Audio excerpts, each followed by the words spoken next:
Patay ang isang nakamotorsiklong pulis matapos madisgrasya sa Lanao del Norte. Sa Cebu naman, huli ang 10 kabataan na sangkot sa rambol. Ang mainit na balita hatid ni Nico Sereno ng GMA Regional TV Balitang Bisdak.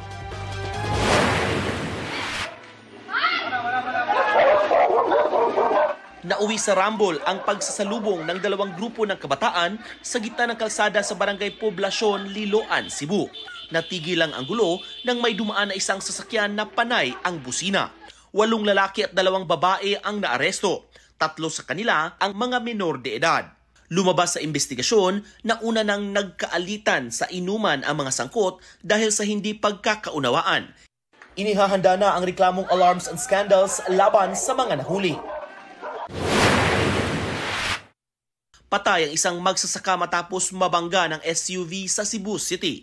Batay sa investigasyon, nasa gilid ng kalsada ang biktima nang bigla siyang banggain ng SUV pati ang isang delivery rider. Inaalam pa kung nakatulog o lasing ang driver na bumangga sa mga biktima. Handa namang sagutin ng pamilya ng driver ang gastusin ng namatay na magsasaka at sugatang delivery rider. Naka-hospital arrest ang driver na sugatan din sa insidente. Nakatakda siyang sampahan ng mga reklamo.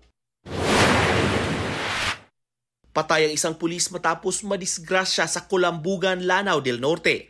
Ayon sa investigasyon, papasok na sana sa trabaho ang biktima sakay ng motorsiklo.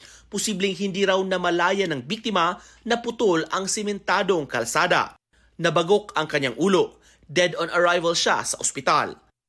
Mula sa GMA Regional TV Balitang Bisdak, Nico Sereno nagbabalita para sa GMA Integrated News.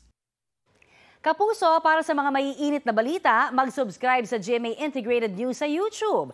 Sa mga kapuso naman abroad, subaybayan nyo kami sa GMA Pinoy TV at sa www.gmanews.tv.